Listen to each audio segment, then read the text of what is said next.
British कालीन जो पुराने जो कानून थे आईपीसी, सीआरपीसी, एविडेंस एक्ट, उनके द्वारा हमारी जो पुलिस की जो वर्किंग है, हमारी जो कार्य प्रणाली है वो संपादित होती थी। हाल ही में नवीन जो कानूनों में संशोधन करके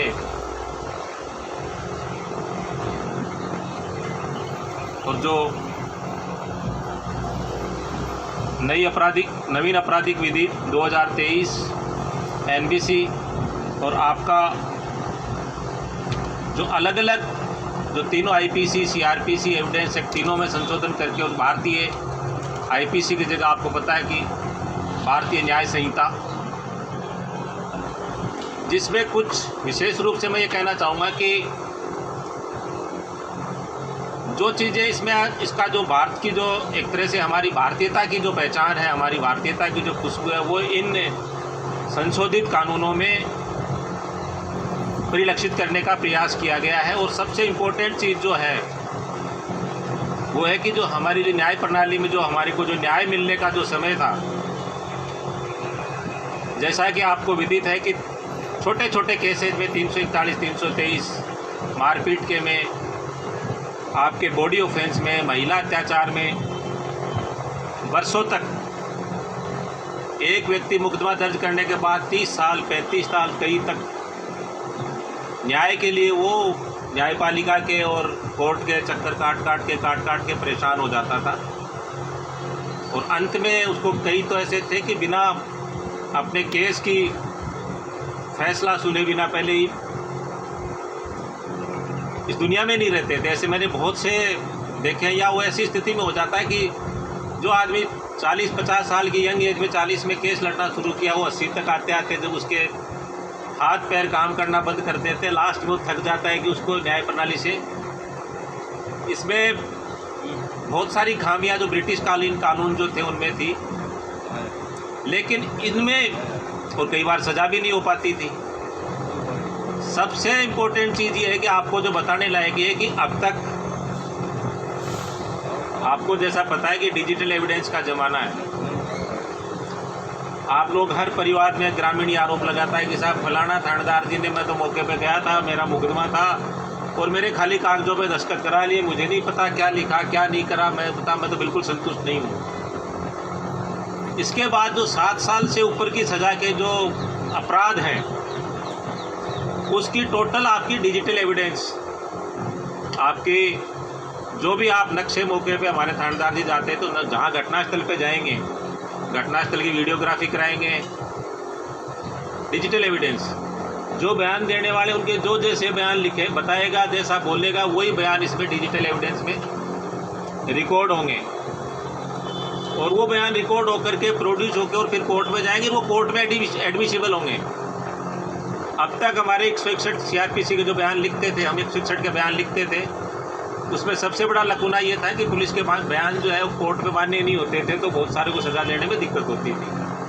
बट ये आपका डिजिटल एविडेंस है, आपका कोई भी, आपने देखो एक चीज़ को महसूस किया होगा कि अब जितनी घटनाएं होती, किसी के मारपीट की होती है, किसी के छेड़छाड़ की होती है, या किसी के साथ सीरियस मर्डर, लूट, क्राइम की घटना होती है, लेकिन जो आप घटनास्थल का जो भाई परिवादी होता है वो एक वीडियो बनाता है, बहुत सारे वीडियो वायरल होते हैं, किसी के साथ मारपीट करने के होते हैं, किसी के साथ छेड़छाड़ के होते हैं और किसी दुर्घटना के होते हैं, तो वो जो एक डिजिटल एविडेंस है वो अपराधी को सज़ा देने में बहुत सहायक है। तो वो सेम वही बात है, इसमें आपके जो बयान, आपकी वीडियोग्राफी, घटनास्थल,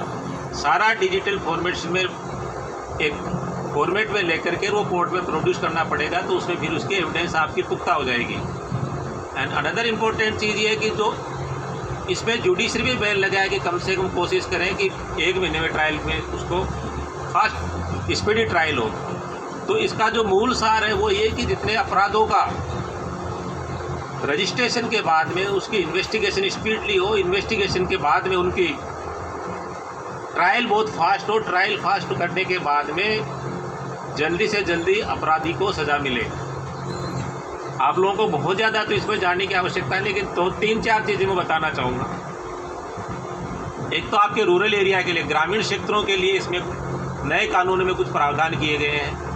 वो हम आपको सर्कुलेट करेंगे। इसके अलावा महिलाओं के लिए महिला अत्याचार में जो पहले सजाएं कम थी, उन सजाओं को इसमें वृद्धि की गई है। एक सबसे इम्पोर्टेंट है कि रोड एक्सीडेंट, हम बार बार ट्रैफिक अवेयरनेस के अभियान चलाते हैं, लेकिन 10-12 हज़ार के लगभग मौतें रोड एक्सीडेंट में होती है।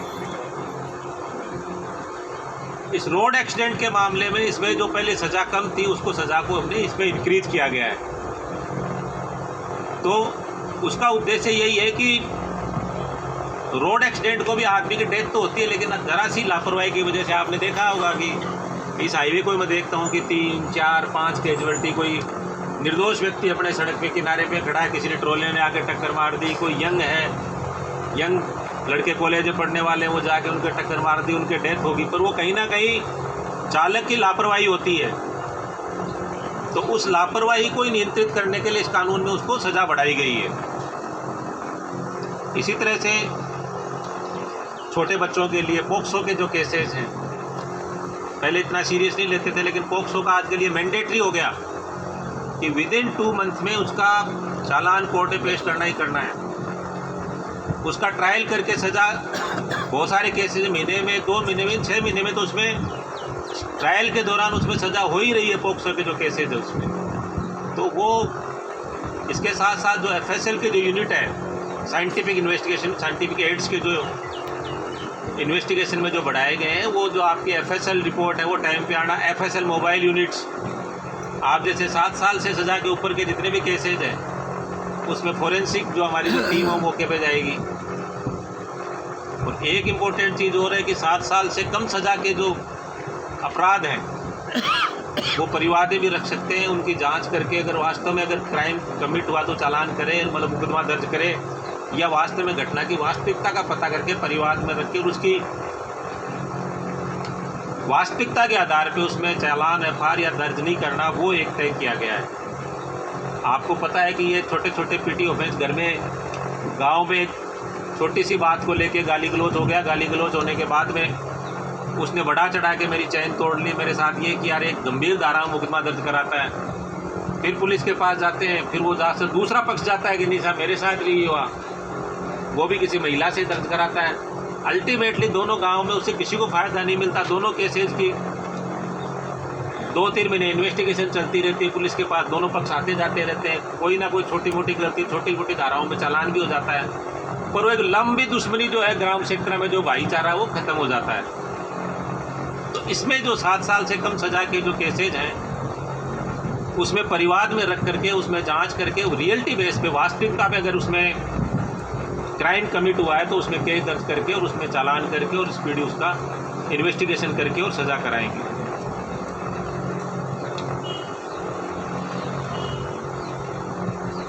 इसके अलावा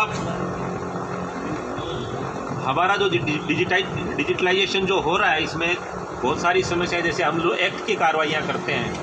NDPS की, एक्साइज की, तो बहुत सारी एविडेंस सबसे बड़ी आती है ना कि NDPS एक्ट में साहब ये तो एक्साइज एक्ट में शराब का मुकदमा बना दिया साहब, ये तो पुलिस वाले ही गवाह थे, उसमें दूसरा कोई गवाही नहीं रखा। तो वो एक विश्वसनीयता नहीं होती है। तो विश्वसनीयता को बरकरार करने के लिए वो बिल्कुल मौके पे जाके उसकी वीडियोग्राफी करा करके क्या सामान मिला, क्या मिला, टाइम बेस, सब कुछ टोटल एकदम फेयरनेस ज़्यादा है, पारदर्शिता ज़्यादा है। आप लोगों को जो सपोज आपने किसी को गिरफ्तार किया, अब तक था कि बहुत सारे, मैं यहाँ के तो नहीं पता था, लेकिन अभी भी दूसरे हमारे भारत में इस तरह के स्टेट हैं जिसे मुलजिम को अरेस्ट किया, वो कई दिनों तक तो पता ही नहीं लगता कि किस थाने में अरेस्ट है। वो परिजनों को सूचना लगती ही नहीं थी, दे दिया मोबाइल नंबर, हमने फलाने मोबाइल नंबर पे दिया, किसका मोबाइल नंबर है पता ही नहीं है। तो आपका इसका एक कंट्रोल रूम बना के जो भी गिरफ्तारी की सूचना वो एकदम अनिवार्य है, कंपल्सरी। किसी को अरेस्ट किया है तो उसकी सूचना कंपल्सरी उसके परिवादी को देना डिजिटली, मतलब आपको साक्ष्य के रूप में ज़रूरी है।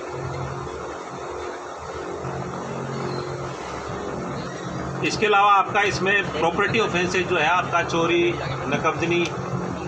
इनमें भी जो आपका एविडेंस बेस करके ट्रायल के दौरान उसको सज़ा को बढ़ाने का प्रयास इसमें अच्छा समाहित किया गया है। आप लोगों से 1 तारीख को 1 जनवरी 2024 को राज्य स्तर पे ये फंक्शन इसको लागू करने के लिए 1 जनवरी 2024 को राज्य स्तरीय कार्यक्रम किया जाएगा। और इस कार्यक्रम में राजस्थान सरकार के माननीय मुख्यमंत्री जी भी इससे जुड़ेंगे और ये कार्यक्रम डिस्ट्रिक्ट एनआईसी जो हमारी है उसमें आयोजित होगा। इसके अलावा हमारा प्रत्येक थाना, प्रत्येक चौकी, पूरे प्रदेश के, हमारी रेंज के, ज़िले के सभी में हमारा कम से कम होगा कि ये कार्यक्रम चलेगा। उसके बाद कम से कम 1 घंटा, मिनिमम तो 1 घंटा, ज़्यादा जो बता पाएँ इन नए कानूनों के बारे में हम आम जन को, सीएलजी, ग्राम रक्षक दल, पुलिस मित्र वो तो है ही है, लेकिन आम जन को हम इन कानूनों के बारे में विस्तृत जानकारी उसमें देंगे। माननीय मुख्यमंत्री जी इस कार्यक्रम से जुड़ेंगे, वो भी जिस किसी से बात करना चाहेंगे, जो स्लॉट आएगा जहाँ से बात करेंगे या जो अपना जुड़ेंगे, वो आप इसका एक फेसबुक पे भी इसका लाइव होगा 1 जुलाई 2024 को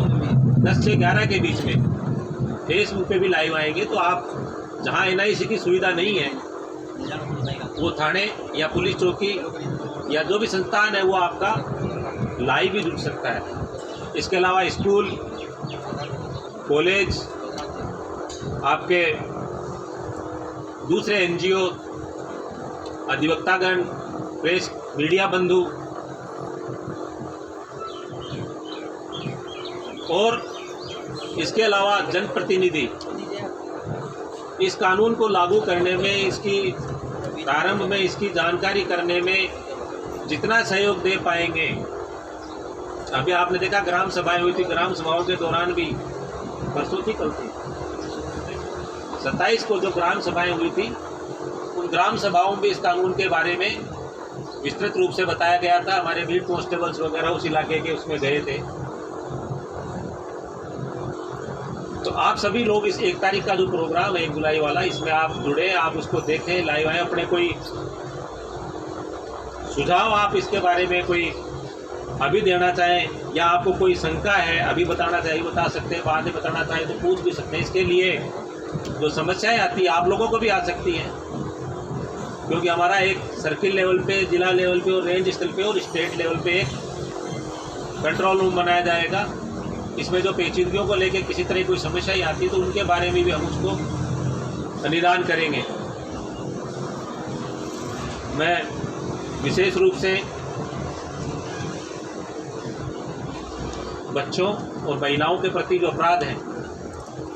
उनके बारे में आप लोगों को पुनः बताना चाहूँगा कि इन कानूनों में ज़्यादा प्रावधान किया गया है, सज़ा के प्रावधान बहुत कड़े किए गए हैं। आपको जैसा पता होगा कि पॉक्सो एक्ट में पाली रेंज में ही गत दिनों में 54 केसेज में सजा हुई और उसमें कम से कम 44 केसेज में, 44 केसेज में आजीवन कारावास की सजा हुई है। तो छोटी बच्चियों के साथ पॉक्सो के जो केसेज हैं उसमें इतना सजाओं का प्रतिशत ये बढ़ा है। ये पुलिस का स्पीडी इन्वेस्टिगेशन और जो एविडेंस जो स्ट्रॉन्ग करके उसी का परिणाम है कि इसमें सजाओं का प्रतिशत बढ़ा और इस कानून के लागू होने के बाद में और ज़्यादा बढ़ेगा। इसमें 100% इसमें और इंक्रीज होगा। उम्मीद करते हैं कि आप लोग सभी इसमें सहयोग करेंगे और आने वाला जो भारत का जो नागरिक है, प्रत्येक नागरिक ये सहयोग करेगा और ये योगदान देगा कि भारत का जो हर आपका मंडार हो, चाहे आपका सिरोही हो, पाली रेंज हो, स्टेट हो या पूरा भारतवर्ष हो, जिसमें अपराधों में कमी आए और आमजन सुरक्षित, सुखी महसूस करे और किसी तरह का जो है अपराधियों का आमजन में, कानून में, महिलाओं में, बच्चों में, गरीब व्यक्ति में नहीं हो और हर तरह से कानून का शासन हो। इन्हीं शब्दों के साथ आप लोग पधारें और आपका कोई सुझाव हो तो बताएं। आप लोग पधारें। मैं पाली रेंज की तरफ से, जिला सिरोही की तरफ से, सभी समस्त पुलिस परिवार की तरफ से आप सभी लोगों का आभार व्यक्त करता हूँ। धन्यवाद।